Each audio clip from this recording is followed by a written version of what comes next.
Estimados amigos, estimados colegas, muy buenos días.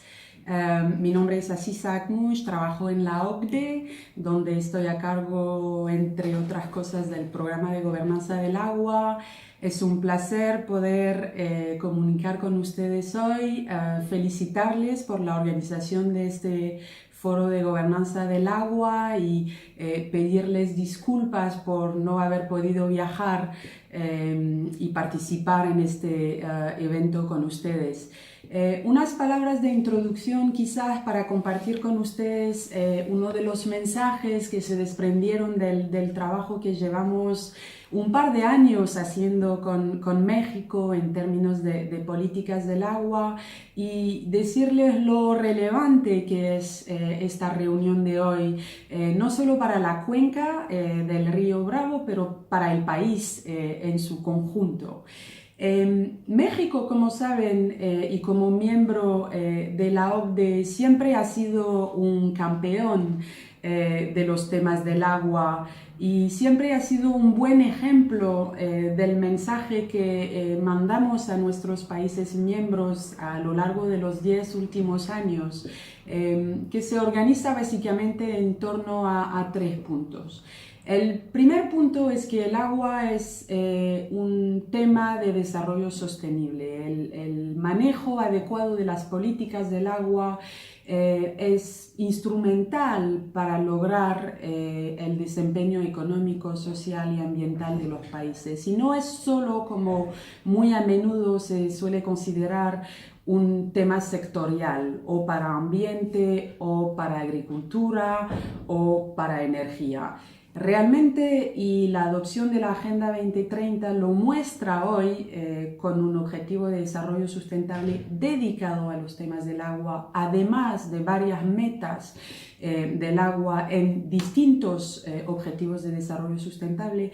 es clave para el desarrollo sostenible. Si los países no consiguen mejorar sus políticas hídricas, no pueden lograr crecimiento inclusivo.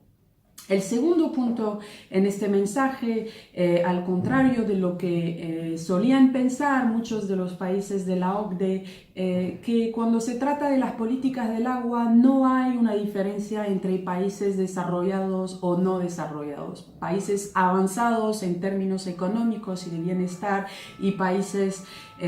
menos desarrollados o en vía de desarrollo, porque el tema del agua básicamente es relevante para todos y vemos cada vez más a países de la OCDE que se enfrentan con desafíos serios cuando se trata de manejar políticas hídricas. Entonces no se trata solo de prestar agua potable y de tener alcantarillado en países de África o de Asia, por ejemplo. Se trata de asegurarse que también las economías avanzadas estén con los niveles de seguridad que se requieren para lograr la productividad, el bienestar en general. Y ahí, cuando se trata de políticas del agua, más allá del agua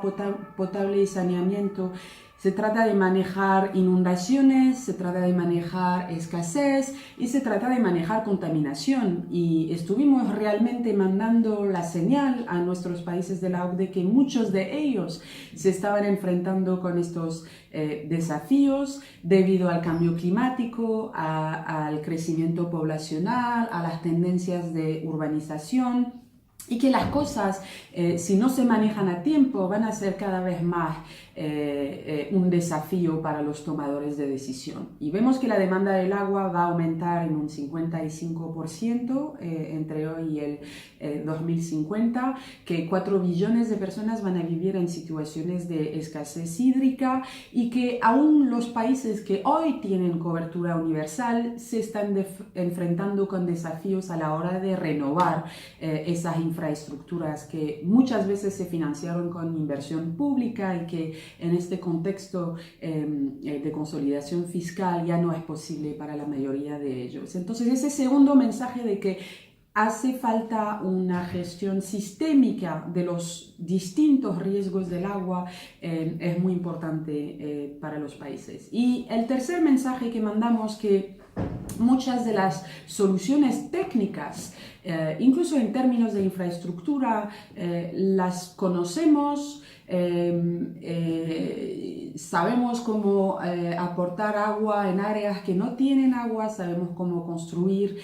diques, acueductos. El desafío con el cual se enfrenta la mayoría de los gobiernos hoy, de los países de la OCDE, es un desafío de gobernanza. Básicamente quién está a cargo de qué, por qué, cómo y cómo se coordina entre distintos actores públicos, privados, de la sociedad civil, para lograr lo que ponen en el título de esa conferencia, que es esa responsabilidad compartida. Entonces, ese desafío de gobernanza es clave para los países. Ahora, sabemos en México que hay muchos desafíos, no solo en términos de inundación, y se ve que la mitad de los estados del país se enfrenta con desafíos en términos de inundación, de escasez también, con las 3/4 partes de la población que vive en territorios que sufren de escasez de agua, de contaminación de aguas y del retraso que tienen algunas ciudades en comparación con las ciudades que vimos en países de la OCDE cuando se trata de conectar sea a plantas de tratamiento de aguas residuales. Entonces esos desafíos se ven de manera distinta entre los estados de México, con más o menos emergencia, y ahí una política tanto a nivel de cuenca como a nivel federal es necesaria para superar esos desafíos. Ahora, hablando de soluciones un poco y de lo que podemos hacer para superar esos desafíos, sabiendo que foros como el que están organizando hoy son muy importantes para poner en torno a la mesa a las distintas categorías de usuario y a las distintas partes interesadas que forman parte de la solución. Nosotros lo que estuvimos haciendo en la OCDE en los 8 últimos años, trabajando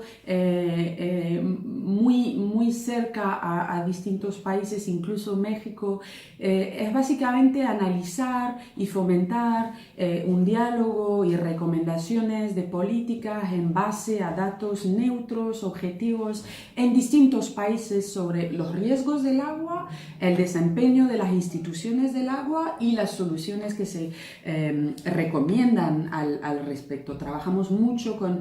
México en el año 2013 con un diálogo nacional del agua, donde enfatizamos temas de coordinación entre niveles federales, estatales, de cuenca y locales, donde trabajamos mucho también sobre temas de regulación económica y de fijación de precios, donde trabajamos también sobre temas de sustentabilidad financiera para reunir a los fondos que son necesarios tanto del sector público como del sector privado para lograr esos desafíos, y donde trabajamos también sobre temas de cuenca y del rol fundamental que tienen los organismos de cuenca a la hora de manejar los arbitrajes y de fomentar el consenso entre las partes interesadas. En base a ese trabajo que también hicimos en otros países como Países Bajos, como México, estamos ahora trabajando con Perú, con Argentina, diseñamos lo que llamamos los principios de la OCDE sobre gobernanza del agua, que son ahora una herramienta jurídica común para todos los países de la OCDE, pero que también fue adoptada por más de 170 actores del sector público, privado y sin fines de lucro, y que plantean básicamente las 12 condiciones que son necesarias para lograr políticas y gobernanza del agua efectiva. Tienen que ver con temas de efectividad de las políticas, cómo permiten lograr el objetivo que se fija, tienen que ver con temas de eficiencia de las políticas, cómo se hace al menor costo, y tienen que ver con temas de inclusión, cómo se están llevando esas políticas en esta responsabilidad compartida con distintos actores. Ahí van temas de asignación de roles y responsabilidades, de manejo a la escala apropiada, de coherencia entre distintas áreas vinculadas al agua, agua, salud, energía, agricultura, manejo del territorio. Tienen que ver también con temas de capacidad, de datos, información, regulación, financiación, temas de integridad y transparencia, temas de monitoreo, evaluación, involucramiento de las partes interesadas. Esos principios los pueden acceder en línea, fueron adoptados en el 2015, los tienen también en castellano y han sido realmente a lo largo de los 3 últimos años usados por distintos gobiernos como una herramienta, digamos, de diálogo con sus partes interesadas para saber cómo se están desempeñando las políticas. Lo que hicimos en los 2 últimos años para cerrar mi presentación fue organizar, preparar, proponer herramientas que permiten a los gobiernos y a las partes interesadas usar esos principios de forma pragmática, como fue el caso del marco de indicadores de gobernanza del agua que desarrollamos y que lanzamos en el Foro Mundial del Agua en Brasilia hace unos 6-7 meses y que son realmente una herramienta de autoevaluación con 36 indicadores, con una checklist de más de 100 preguntas y sobre todo con un proceso que requiere que estén en torno a la mesa a nivel de la ciudad, de la cuenca, del estado, del país que usa los indicadores, todas las partes interesadas para consensuar las debilidades, las fuerzas y el plan de acción a corto, mediano y largo plazo. Es realmente una herramienta que en los 12 pilotos que la usaron ha sido muy relevante para fomentar ese consenso y concretar esa responsabilidad compartida. También colectamos más de 50 historias de distintas escalas, local, nacional, federal, internacional, en relación con cada uno de esos 12 principios que están disponibles en un mapa en línea. Yo creo que para seguir adelante y viendo un poco la agenda del evento que van a tener hoy y mañana en la cuenca, hay una voluntad muy fuerte de abrirse a la experiencia internacional, de hablar de los desafíos con los cuales se enfrenta la cuenca, de poner en torno a la mesa actores científicos, académicos, más de políticas. Y yo realmente les quiero extender una invitación para que sigamos trabajando juntos, para que veamos si esos principios, esos marcos en términos de indicadores o de buenas prácticas les pueden apoyar a la hora de tomar decisiones, de pensar sus políticas y decirles que consideren a la OCDE como un socio en esa iniciativa y con muchas ganas de seguir colaborando con ustedes. Muchísimas gracias otra vez por la invitación y les deseo una excelente reunión.